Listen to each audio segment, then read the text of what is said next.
Okay, now, I mean, you said you're under 30 years old. How did you get to this point where you decided, hey, I'm gonna make money, I wanna be successful? How did you get to that point? Have you always been this way, or was it like something that...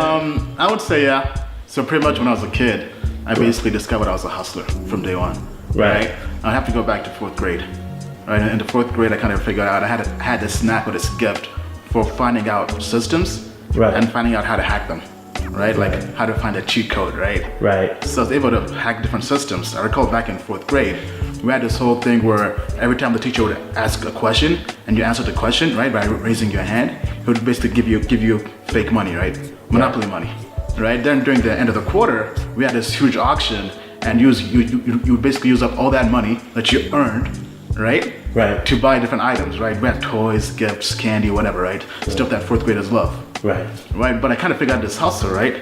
Because there was this fat kid next to me, right? And every single day, this fat kid would ask me to have my lunch, right? Then I was like, hey, you know what?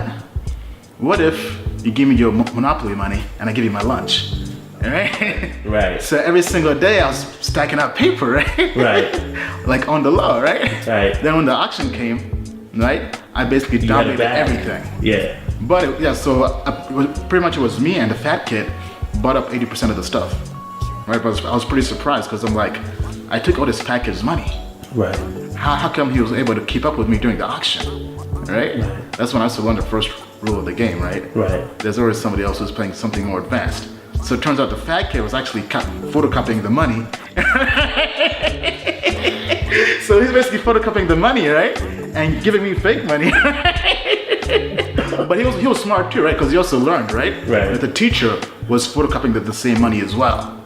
Okay. Right? So he basically figured out the rules of the game, right? Right. Hacked it.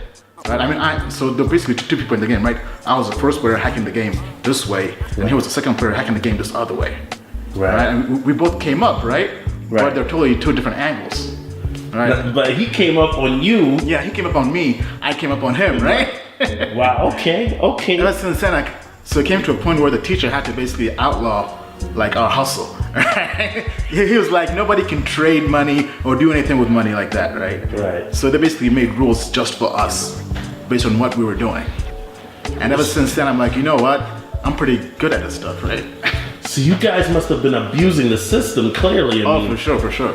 Now, how did you go from a kid hustling fake Monopoly money to basically where you're at now, owning 5 different businesses or 5 different streams of incomes? I always just wanted to come up, man. So right away at a young age, I had a love for technology, video games. I wanted to make my own video games, so I learned programming, became very tech savvy.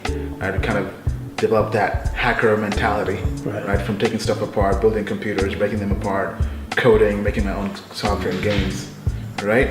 And I also looked up to other entrepreneurs, other tech titans like Bill Gates, Michael Dell, Jeff Bezos, all these different guys out there, right? There are guys that I idolized and looked up to, so I studied them.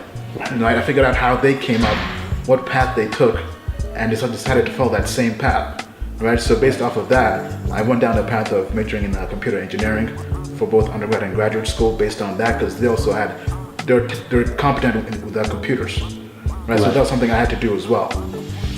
Right, I also read lots and lots of books. I mean, I read books every single day, right? Average about a book a week. What type of books do you read? Non-fiction, business books. Business books. Yeah, Okay. I don't read that many fiction books, man, because I'm not trying to live a fantasy and try to turn fantasy into reality. Okay. Of course. Okay. So all the way since college, right? I just kind of would read books, then I'd go out there and do whatever those books would say, right? I'd test things out in the real world, doing businesses, taking action. So next thing you know, I've kind of been taking action, and now where I am today is basically the culmination of all those different steps I took, right? All that action I've been taking.